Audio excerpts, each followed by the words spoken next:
TV Imaculada, o Evangelho em primeiro lugar.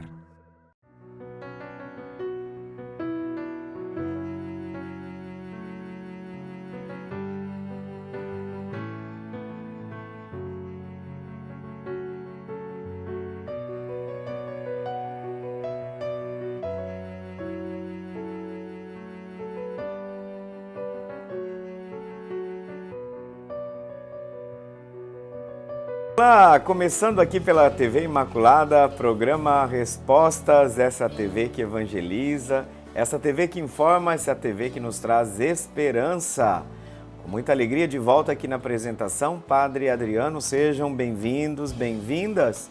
E a gente já começa o programa de hoje recordando que se trata de um programa interativo e você pode participar com a gente. Estamos aqui em Campo Grande, Mato Grosso do Sul, e o código do nosso estado é o 67. O número do telefone para você participar, enviar sua pergunta, seu comentário, suas dúvidas é o 67 99347 0532. 99347 0532. É um programa interativo aqui pela TV Imaculada. Nossa saudação muito carinhosa para todo esse Brasil de meu Deus também. TV aberta, Belo Horizonte e aqui Campo Grande, Mato Grosso do Sul. Aquele abraço gigantesco. Nosso programa se divide em 2 momentos, 3 blocos. O primeiro momento é fazemos uma reflexão a partir do pensamento da igreja sobre um tema da atualidade. Normalmente seguindo um texto oficial da igreja onde ela se exprime sobre determinado assunto. E depois, no segundo e terceiro bloco, nós vamos propriamente para as respostas às questões que nos chegam aqui na direção do programa. Muito obrigado, muita gente tem participado. Se a sua pergunta ainda não foi respondida, fica tranquilo que vai chegar essa hora. E nós vamos então agora para o nosso trabalho, dar continuidade ao nosso trabalho de reflexão. A gente precisa refletir, precisamos pensar as coisas. E por isso que nesse momento de reflexão, antes de poder exprimir praticamente a interpretação que a gente faz do texto da igreja, nós queremos agora exatamente conhecer esse texto. Estamos no capítulo 5º, falando sobre a ordem, a organização, em certo sentido, que é necessária para um frutuoso apostolado do laicato. E o tema específico de hoje, então, que é o documento apresenta certos meios que vão servir para ajudar nessa mútua cooperação entre o clero e as entidades laicais, as obras de apostolado laical, inclusive os religiosos. Então vamos proceder agora com a leitura. A ordem a guardar no apostolado, certos meios que servem para a mútua cooperação. Enquanto for possível, haja em todas as dioceses conselhos que ajudem a obra apostólica da Igreja, quer no campo da evangelização e santificação, quer no campo caritativo, social e outros, onde os clérigos e os religiosos colaborem do modo conveniente com os leigos. Tais órgãos poderão servir para coordenar as diversas associações de leigos e suas iniciativas apostólicas, respeitando a índole e a autonomia própria de cada uma. Se for possível, haja também organismos semelhantes no âmbito paroquial, interparoquial, interdiocesano, bem como no plano nacional e internacional. Além disso, crie-se junto da Santa Sé algum secretariado especial para ajudar e impulsionar o apostolado dos leigos, como centro que, por meios aptos, forneça informações sobre as várias iniciativas apostólicas dos leigos, se dedique a investigar os problemas atuais neste campo e preste ajuda com seu conselho à hierarquia e aos leigos nas suas obras de apostolado. Neste secretariado deverão participar os diversos movimentos e iniciativas apostólicas de leigos existentes em todo o mundo, colaborando com os leigos também os clérigos e religiosos. Decreto Apostolicam Actuositatem sobre o apostolado dos leigos. Para nós é muito importante a gente conhecer os documentos da Igreja, haja vista que eles nos permitem chegar à fonte da expressão desse pensamento, para podermos encontrar no pensamento da igreja luzes para o desenvolvimento da nossa forma de agir, de interagir com o mundo e com a sociedade. É óbvio que toda obra de apostolado, ela tem uma índole eclesial. E nesse sentido nós podemos dizer que essa índole eclesial do apostolado nos diz que é necessário uma profunda articulação, uma cooperação, se a gente pode dizer, entre estas associações laicas e a hierarquia da igreja, os pastores. E esta cooperação ela é necessária exatamente porque nenhuma associação pode perder de vista o único objetivo dessas obras de apostolado que coincidem com a missão da igreja enquanto tal. Porque essas associações laicas de apostolado, elas não são elementos estranhos ao caminho da igreja. Precisam caminhar com a igreja e hoje mais do que nunca. Tanta gente se passando nas redes sociais como representantes da igreja, mas oficialmente, quem são realmente os representantes da igreja? E nesse sentido a gente precisa de uma palavra que, por ser um posicionamento oficial, exprime aquilo que é um panorama institucional da igreja. E a gente precisa isso, porque, inclusive, num tempo em que a gente encontra muita gente que se acha que é o Papa, né? Tem muita gente aí que acha que é o Papa. É uma coisa assim absurda. É uma coisa que dá medo na gente. Nós temos uma organização e esta organização ela é importante para ordenar esse apostolado, de fato, buscando sempre o bem comum, a meta final de todo o processo de evangelização e de apostolado na igreja. Então veja, que haja em todas as dioceses conselhos que ajudem na obra apostólica da igreja eu penso, um pedido do concílio que corrobora, que ajuda a gente a entender, por exemplo, o elemento de sinodalidade. O que é uma igreja sinodal? É uma igreja que dá voz aos conselhos.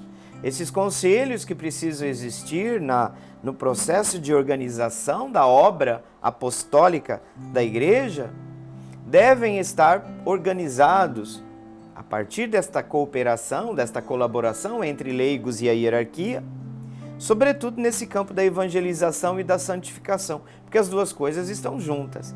Toda a obra de evangelização da igreja é uma obra de santificação nossa, de aperfeiçoamento humano. E aí esses conselhos diocesanos, aqui tem uma forte indicação de que esses conselhos diocesanos sejam criados, corrobora a tese de que é preciso organizar o apostolado.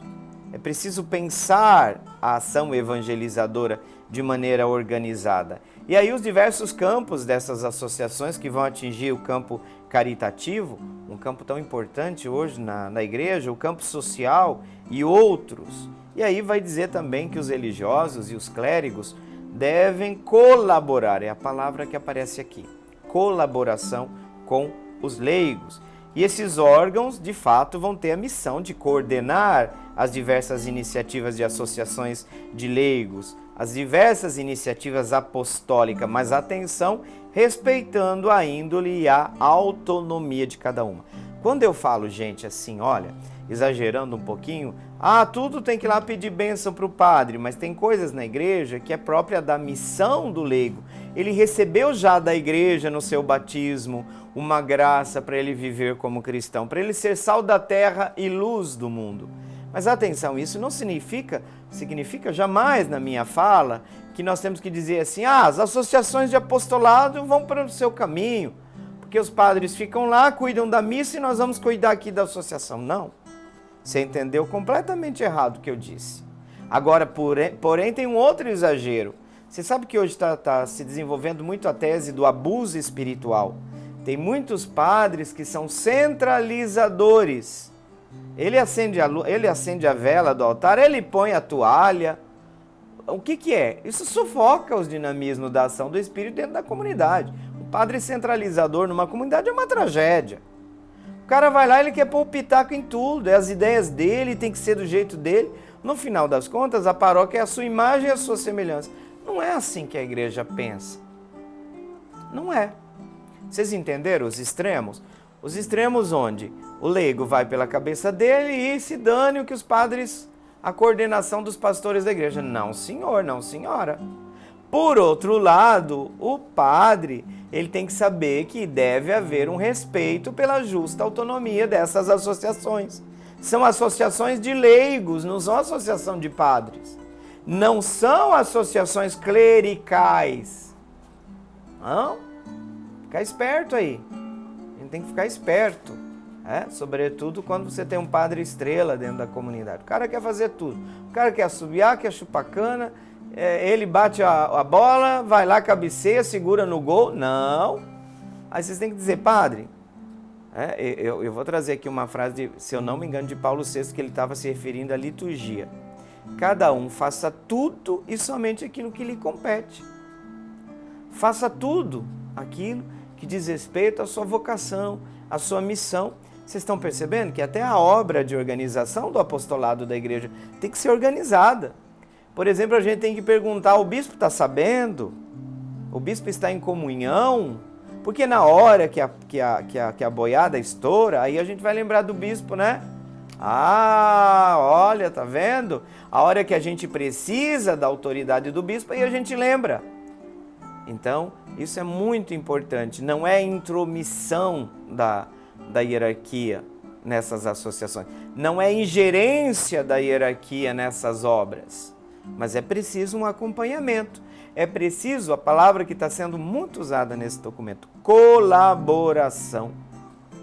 Por isso que quando a gente pensa uma igreja sinodal, nós estamos pensando uma igreja onde cada membro se sente um sujeito ativo no campo da evangelização, no campo do apostolado.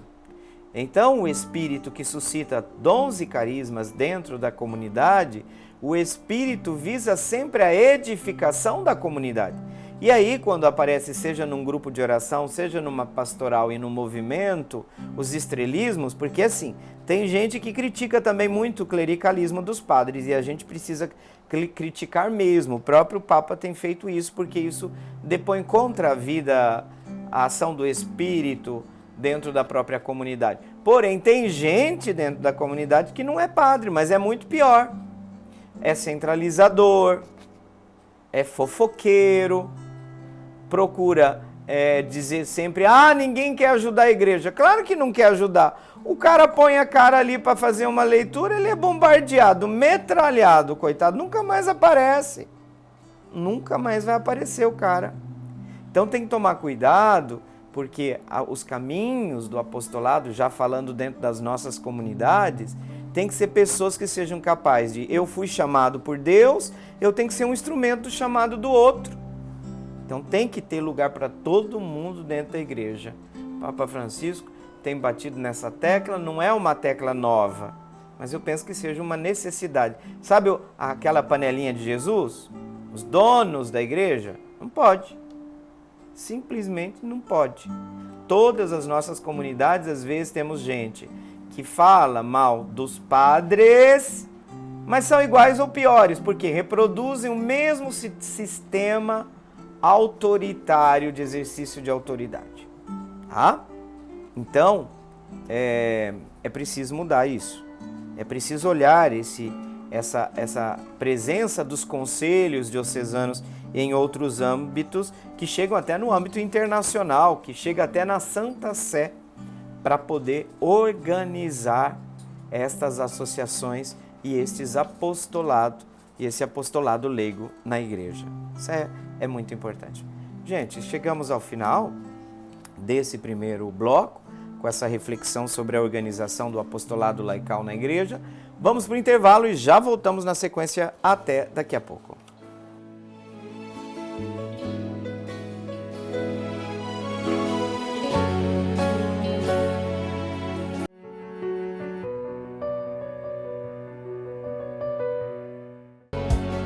A gente sempre fala aqui no programa Respostas com muita alegria que tem crescido cada vez mais a abrangência desses meios de comunicação, da Rede Imaculada de Comunicação, e comentávamos agora há pouco que nós já temos aí o canal aberto também em Belo Horizonte, pessoal de Belo Horizonte, nós temos o canal 15.1, que por sinal é o mesmo canal aqui também em Campo Grande, Mato Grosso do Sul. Duas capitais desse nosso Brasil que já estão com TV aberta.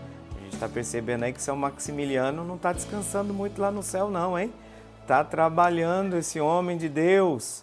É um motivo assim de muita alegria para nós e eu gostaria agora, ninguém fica com ciúme, hein? Por favor, hein? Eu gostaria de saudar de modo muito carinhoso o pessoal de Belo Horizonte, que já estamos aí em TV aberta. Uai, sou, que coisa boa! É muito bom, a gente fica muito feliz com essa oportunidade e esperamos que vocês gostem da programação da TV Imaculada, que vocês estejam com a gente, tá certo? E agora nós vamos, nesse segundo bloco, trabalhar as perguntas que vocês nos enviam. De modo especial, nós temos uma pergunta fixa, já estamos caminhando já quase para o encerramento dessa reflexão sobre a pergunta do Lucas, do bairro Moreninhas 3, onde ele nos perguntou sobre a missa parte por parte. O Lucas que apresentou já tem um tempo essa pergunta, qual o significado de cada parte da Santa Missa? E o que a gente está fazendo agora, nós já estamos na segunda parte da missa, se nós vamos falar das duas grandes classificações, mesa da palavra e mesa da Eucaristia, nós estamos agora no núcleo central da segunda parte. Estamos falando sobre a oração eucarística, ou o núcleo sacramental da liturgia, onde nós acompanhamos o grande momento da narração, da transubstanciação, desses são termos que a gente utiliza para falar do grande milagre que acontece em cada Eucaristia, onde nós atualizamos o mistério da presença, o mistério da ação de Deus entre nós, e de modo especial aqui no nível eclesial a gente diz, na ação sacramental, onde Cristo mesmo age na sua igreja. E o caminho que nós estamos fazendo agora é o caminho já de olhar o modelo da oração eucarística número 2, que é aquela oração eucarística um pouco mais sucinta, mais breve, se nós podemos dizer, e praticamente aquela mais antiga, entre as mais antigas, inclusive remonta à tradição apostólica. E é uma oração eucarística simples, direta, muito clara, e temos ali toda a riqueza desse núcleo sacramental da igreja, e ali eu estou colocando a oração eucarística exatamente partindo um pouco daquilo que é comum a esse ato que acontece depois do prefácio, depois que a comunidade termina o canto do santo. A gente termina o santo, o prefácio, que é pré-facere, vem pré, antes de fazer o quê? Em certo sentido, podemos dizer, fazer Jesus, antes de trazê-lo presente. Então, prefácio. Agora nós adentramos propriamente dentro da oração eucarística. O prefácio, já falei para vocês, dependendo daquilo que está sendo celebrado, dependendo da liturgia do dia, como nós costumamos fazer, ele vai ter um prefácio próprio. Por exemplo, estamos celebrando um mártir, Santa Inês, uma mártir. Nós temos que procurar o prefácio dos mártires. Estamos celebrando a memória, a festa de um bispo, de um padre, de um pastor da igreja, tem os prefácios dos pastores. Estamos na Páscoa, prefácio do tempo pascal. Estamos no tempo comum, prefácio do tempo comum. São vários, por sinal, de uma riqueza extraordinária. Olha, o Missal é um livro de teologia pura. Teologia pura, até no sentido mais bonito do termo, porque a pureza da doutrina, do ensinamento da igreja aparece ali. Como reza, como celebra, a igreja crê. Como crê, ela celebra. Há uma perfeita sintonia, então, entre esses dois aspectos, no famoso axioma lex credendi, lex orandi. A igreja tem a regra da celebração, da oração, a regra da fé, porque nós temos aqui também uma ortopraxia, que é importante guardar. Então, depois do prefácio, o padre começa com aquela imposição das mãos, vocês lembram do gesto sobre as oferendas, e se faz aquilo que a gente chama epíclese ou epiclese. O sacerdote invoca o Espírito Santo para santificar os dons do pão e do vinho, que vão se tornar o corpo e o sangue de Cristo. Essa é a primeira epíclese. Guarda aí na sua mente, porque depois tem uma outra, tá? Aí nós vamos para a narrativa da instituição e consagração. Jesus, estando para ser entregue e abraçando livremente a paixão, tomou o pão. Vejam que a narrativa reflete o texto bíblico, de modo especial a narração da Eucaristia, ou que nós chamamos narração da instituição da Eucaristia, segundo nos apresenta Paulo, e aí toda gestualidade, em certo sentido, a ritualidade que tenta aqui, de certa forma, reproduzir os atos e gestos principais de Jesus na última ceia. Aqui, vocês percebem que a gestualidade o padre levanta um pouco mais, existe uma ordem, por exemplo, inclusive, da distância da apresentação dos dons, por exemplo, antes, no ofertório, antes da oração eucarística, o padre pode pôr mais ou menos dessa altura aqui o cálice e o pão, por quê? Nessa hora ele não está apresentando ao povo, ele está apresentando a Deus, mas atenção, a Deus vai apresentar de novo na doxologia final, mas já aqui, não aqui. Por quê? Porque aqui está se oferecendo o pão, o vinho. Aqui está se oferecendo o corpo e o sangue de Cristo. Então, por Cristo, com Cristo e em Cristo, é, na verdade, o ofertório final. Por quê? Porque a igreja não está mais ofertando aquilo que recebeu de Deus mesmo. Não é mais o pão, não é mais o vinho, é o próprio Cristo que se doa, que se dá em sacrifício.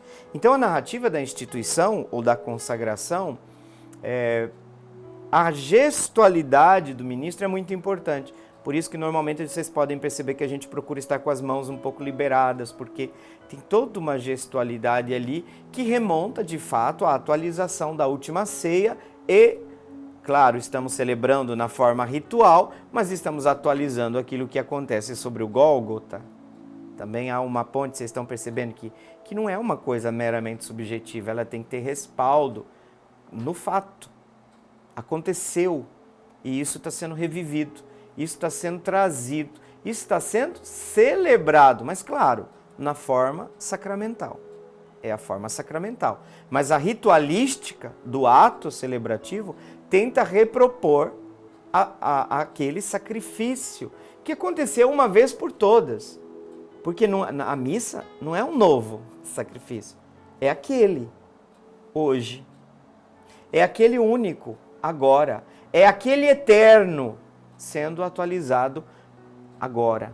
Isso é magnífico, isso é muito bonito. Então, o padre vai recordar as palavras e os gestos de Jesus na última ceia. Aqui acontece aquilo que nós chamamos de transubstanciação. Já ouviu esse palavrão? Palavrão aqui também no sentido de que ele é longo, né? Transubstanciação. A substância daquilo que visivelmente vai continuar aparecendo como pão, não será mais pão. A transformação da substância, embora visivelmente nossos olhos continuam ainda, os nossos sentidos continuam contemplando o pão, continuam contemplando a forma do vinho, mas não é mais pão, não é mais vinho. Anamnese, que é muito importante, um memorial, a Eucaristia é um memorial, não é simples recordar, não é um simples ato da memória, porque a comunidade agora recorda, revivendo, atualizando. Vocês estão percebendo que eu falo várias vezes? A Eucaristia atualiza. Quando a gente vai à missa, a gente vai atualizar na nossa vida. Então, a anamnese, agora, anunciamos, Senhor, a vossa morte, proclamamos a vossa ressurreição, vinde, Senhor Jesus. E aí o padre começa em nome da igreja, é a voz da igreja. A oração ali é uma oração prescrita. Por isso o padre não precisa ficar inventando nenhuma roda, não precisa. Está prescrito ali o texto de recordação. Nosso Senhor, que no passado Vocês estão percebendo que a narrativa ali faz uma recordação teohistórica, teológica e histórica. É bonito, não precisa ficar inventando nada ali, né? A comunidade recorda a morte. Anunciamos a morte, proclamamos a ressurreição, vocês estão percebendo? Que lindo! E aí, nós estamos com Jesus aqui, mas ao mesmo tempo a comunidade quer a segunda vinda de Cristo. Maranatá, vem, Senhor Jesus. Aí o padre continua a oblação da igreja, que vai culminar com por Cristo, com Cristo e em Cristo, que nós chamamos de doxologia final. Final porque é o último ato do ritual dentro do que nós celebramos, do que nós chamamos a grande celebração eucarística. Ou melhor dizendo, oração, corrigindo aqui até, oração eucarística. É o último ato, é a doxologia. O que acontece nessa oblação? A igreja vai oferecer ao Pai o sacrifício de Cristo. A Trindade toda está presente na missa. Tudo que está acontecendo. Aí vem uma segunda epíclise. Toda vez que falar epíclise, lembramos do Espírito Santo. Só que agora a epíclise não é mais sobre as ofertas, é sobre a comunidade. O padre vai suplicar que os fiéis sejam santificados pelo Espírito Santo, ali onde a gente pede que sejamos um só corpo e uma só alma. Não basta estar reunidos, nós temos que, por ação da graça, estarmos unidos. Então importa sim o meu irmão que está do meu lado, porque o meu irmão que está do meu lado faz parte de um único corpo, não é outro corpo. O corpo é único, mas os membros são variados. Vários, diversos. Então, o meu encontro com Deus na Eucaristia acontece eclesialmente, comunitariamente, conforme vocês quiserem. Depois que passa o momento de epíclise sobre a comunidade, onde a gente pede que o Espírito da unidade nos faça um só corpo, vocês vão perceber que a oração eucarística quase que assume o estilo de preces, só que dita pelo padre.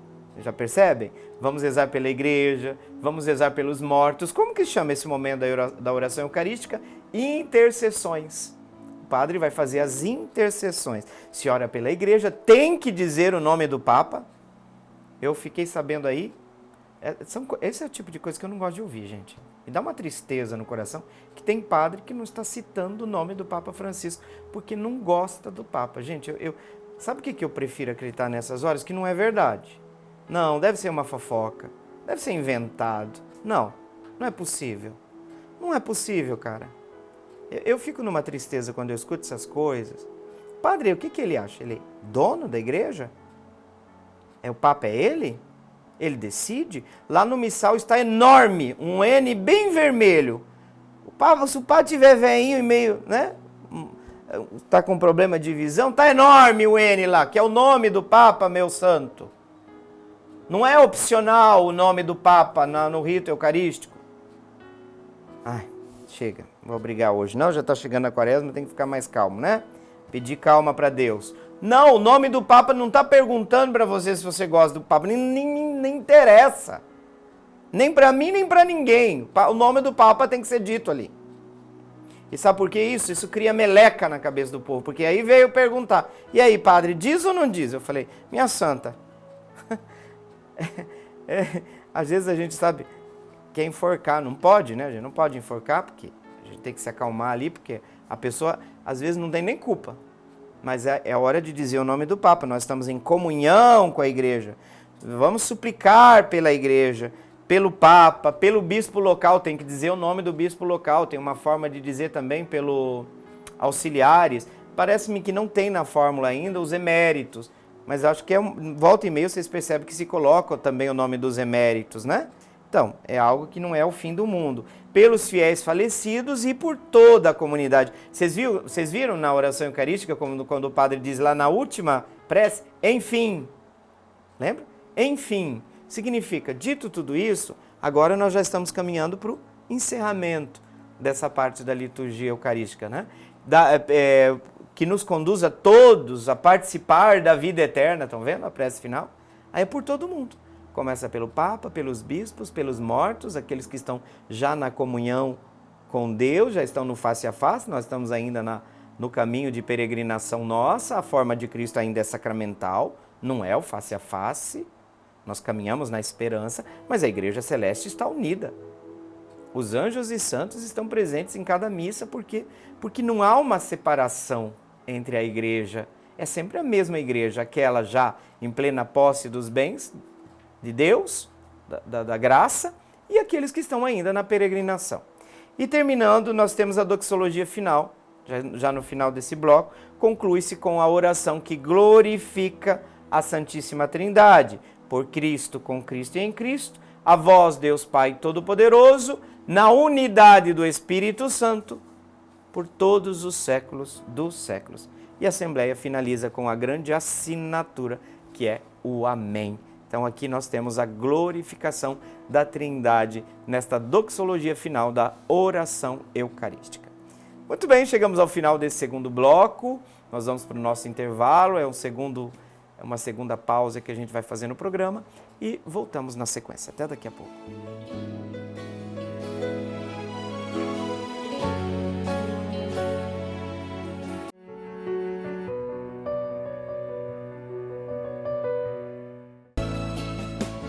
De volta ao programa Respostas, o tempo corre, mas é muito bom estar com vocês, sempre digo isso e não é da boca para fora, não é pro forma, não é porque está todo mundo participando, mas é realmente um momento muito bacana quando a gente recebe, por exemplo, os feedbacks de vocês. Olha, padre, eu estou assistindo o programa, gosto muito do programa. Aí eu sempre falo para o pessoal, olha, às vezes o programa o padre sai animado, às vezes alguns programas o padre acha que podia ter trabalhado mais as questões, enfim.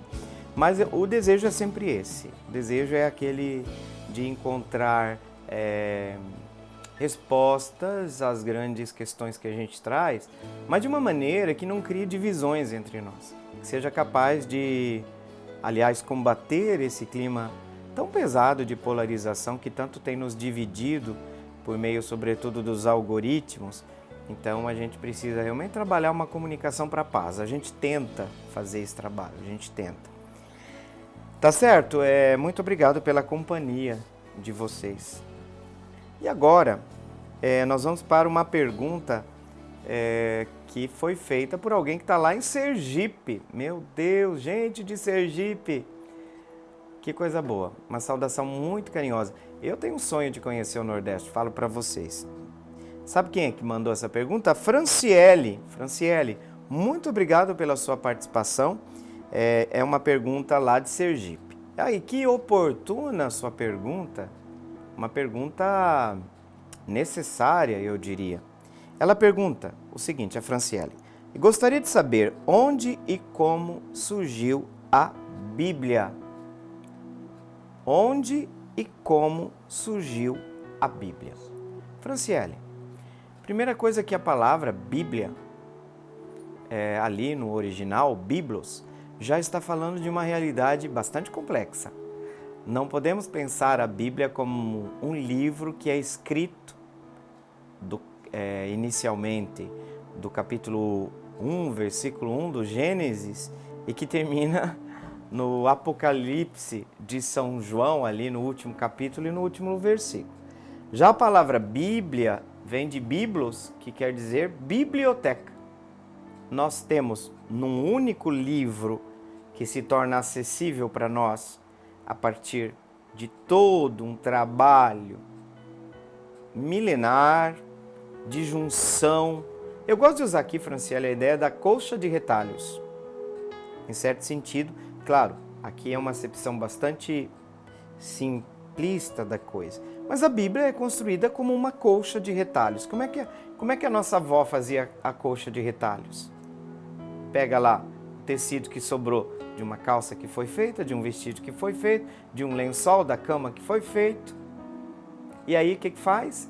Não joga fora esses pedaços. E aí vai, por um processo de costura, vai se tornando uma única peça, que aí se torna uma colcha, se torna um lençol, por vezes, inclusive, ganha até um aspecto bastante decorativo dentro das nossas casas.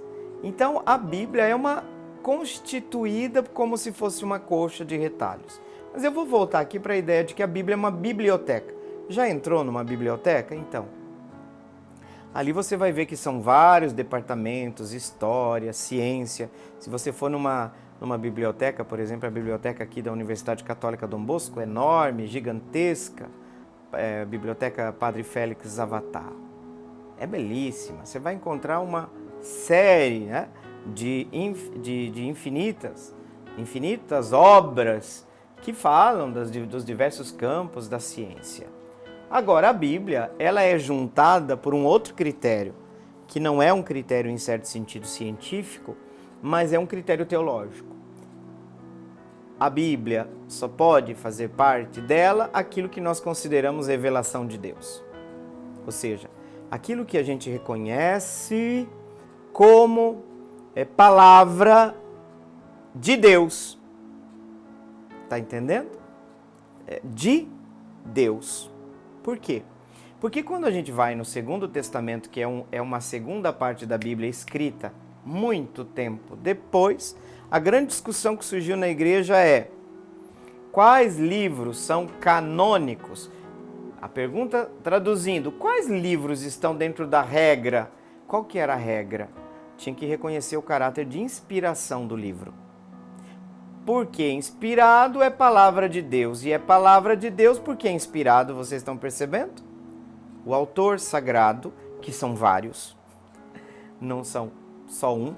Muitos livros nós nem sabemos quem realmente foi o autor, mas esses textos são considerados inspirados. O critério é teológico para a escolha. Tem que ser um livro revelado. E quando é que nós reconhecemos a revelação? Quando também nós dizemos esse livro foi escrito por alguém inspirado pelo Espírito. Então é uma obra gigantesca. E aí a gente vai começar um pouco a datar isso. Datar significa encontrar datas, porque isso faz parte da pergunta que você está fazendo. Gostaria de saber onde e como surgiu a Bíblia. Então, a Bíblia, seja dito, e eu vou dizer de novo, a Bíblia é um conjunto de escritos considerados sagrados. Está vendo que o ponto de vista que une essa coxa de retalho, que costura a coxa, é o fato de que ele é considerado um livro sagrado. Textos sagrados. Que surgiu, gente, Franciele, ao longo de mais de 1000 anos. E a junção dessa biblioteca forma uma unidade que nós chamamos Sagrada Escritura, que nós chamamos Bíblia, que nós chamamos Palavra de Deus. Este é um livro da comunidade judaico-cristã, da religião judaico-cristã. O mundo semítico, o mundo bíblico, o mundo cristão. Então ela está dividida, as duas primeiras grandes divisões da Sagrada Escritura, Antigo e Novo Testamento, ou em alguns lugares chamado Primeiro Testamento, Segundo Testamento. O que é o Antigo Testamento? É a Bíblia hebraica. Por quê? No tempo de Jesus tinha o Novo Testamento? Não. O Novo Testamento começou a ser escrito 30, 40 anos depois que Jesus voltou à direita do Pai. Então, qual é a Bíblia que Jesus conhecia? O Antigo Testamento, também chamada Torá. É a Bíblia hebraica, que o cristianismo depois associou aos seus livros sagrados, associou os escritos do Novo Testamento, que foi numa decisão que a igreja tomou em concílio. O que é que nós vamos considerar livro sagrado e o que não é? Sabe por que essa questão é muito séria, Franciele? Porque o número de livros que foram descartados da outra Bíblia. E aí a gente pergunta assim, meu Deus, como é que a igreja fez para dizer esse é sagrado, esse não é? Esse é inspirado, aquele não é. Gente, obra do Espírito Santo. Obra do Espírito Santo, que agiu sobre o autor sagrado, que age sobre a igreja. A gente crê que o Espírito Santo age sobre a igreja, gente. Aliás, se não fosse isso, eu ia fazer outra coisa da vida, porque tem hora, olha, tem hora que dá vontade de soltar o balde. Mas por que a gente está na igreja? Porque a gente sabe que ela não é obra só dos homens. Não é. É obra de Deus também, eu acredito. Não é porque eu sou padre. É obra de Deus, gente. Senão a gente vamos fechar o boteco e vamos fazer outra coisa da vida, né? Vamos fazer outra coisa da vida. É obra de Deus, o Espírito Santo. Então, a igreja decidiu, não precisamos desprezar o livro da tradição anterior. Então, a igreja, em certo sentido, se apropria de uma tradição precedente e diz que Deus já começou a revelar lá atrás, Os profetas já estavam falando de Jesus. Claro que o centro da revelação para os cristãos está no Novo Testamento, mas a Bíblia como um todo é composta de Antigo e Novo Testamento. E aí, todos esses livros refletem diferentes períodos históricos, inclusive diferentes tradições religiosas, incluindo diferentes tradições dentro do próprio. Por exemplo, tem o elemento histórico dentro da Bíblia, tem o elemento poético, tem o elemento sapiencial, tem o elemento narrativo, a parábola, gêneros literários, tantos dentro da Sagrada Escritura. Por exemplo, é apropriado você dizer: padre, os primeiros 11 capítulos da Bíblia são do gênero histórico? O que eu digo quando eu falo que são do gênero histórico? O que eu estou querendo dizer? A palavra já está dizendo. Eu não posso, em certo sentido, o gênero literário vai determinar como é que eu me aproximo do texto.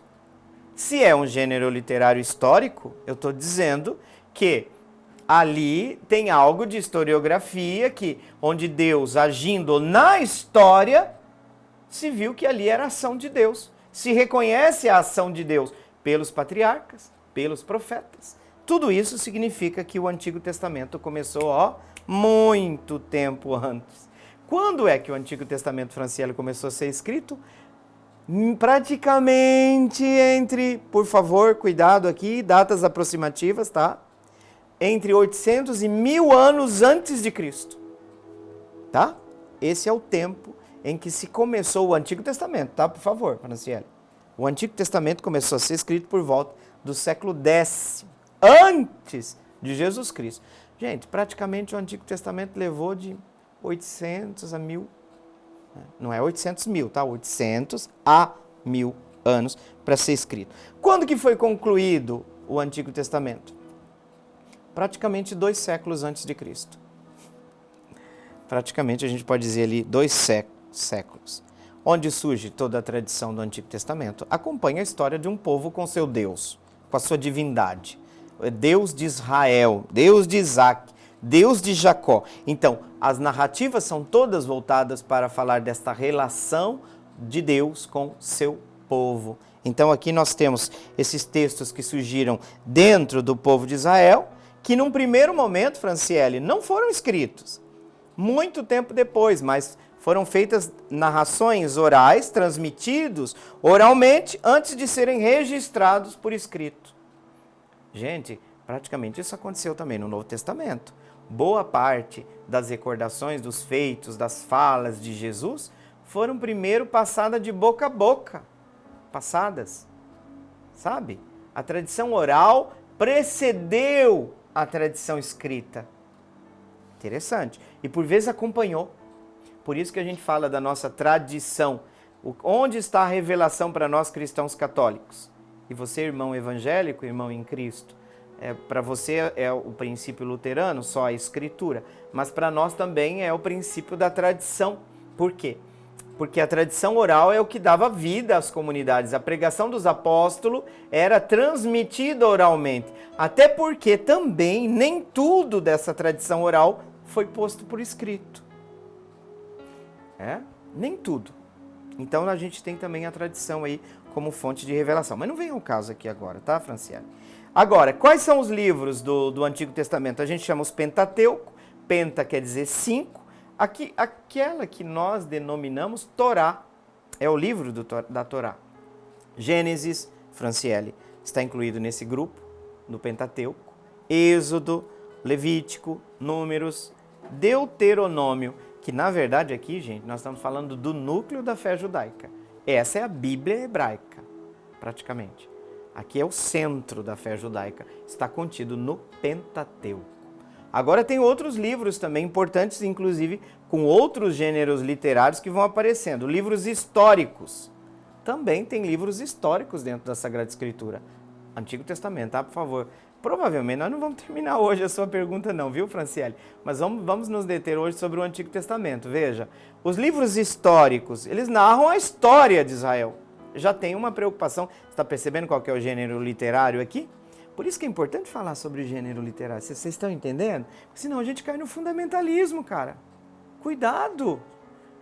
Tem que tomar muito cuidado ao interpretar a Sagrada Escritura. Então, gêneros literários vão narrar a história de Israel, vão narrar a história, por exemplo, o livro de Josué, é um livro histórico, o livro dos Juízes, o livro de Reis, o livro das Crônicas. São todos livros da narrativa da história de Deus com seu povo, é Israel. Esses são chamados livros históricos. Mas também tem os livros proféticos. Outro mundo bíblico. Está vendo que a coxa de retalho está sendo construída? Vem uma outra parte da Sagrada Escritura, os chamados livros proféticos. Por quê? Porque transmitem a mensagem dos profetas, que não por acaso, porque eram considerados revelação, porque os profetas agiam sobre a inspiração. O caráter de inspiração era reconhecido. Inclusive, quando tinha um falso profeta, não se escrevia o que ele havia dito. Falsos profetas não é uma coisa nem só de ontem, né? Mas esse é um outro capítulo. Deixa o padre depois briga com isso, né? Agora não interessa isso. Livros proféticos contêm mensagens dos profetas. Eram considerados livros sagrados, porque o profeta é a boca de Deus. Olha que lindo, né? Aí tem Jeremias, tem Ezequiel, tem Isaías, tantos que a gente sabe, né? Então depois, nós já estamos terminando o programa de hoje, mas eu vou voltar, só terminando aqui, livros sapienciais também, Franciele.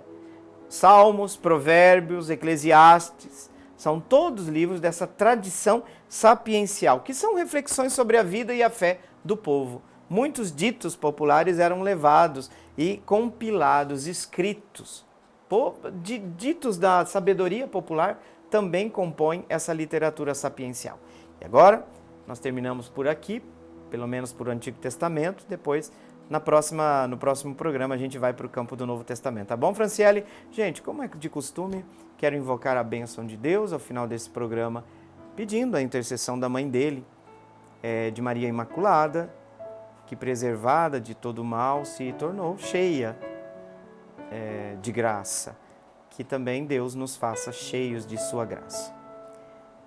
O Senhor esteja convosco, Ele está no meio de nós, que pela intercessão de Maria Imaculada desça sobre você, sobre sua vida, sobre sua família, sobre seus projetos e sonhos a bênção de Deus Todo-Poderoso, Pai e Filho e Espírito Santo.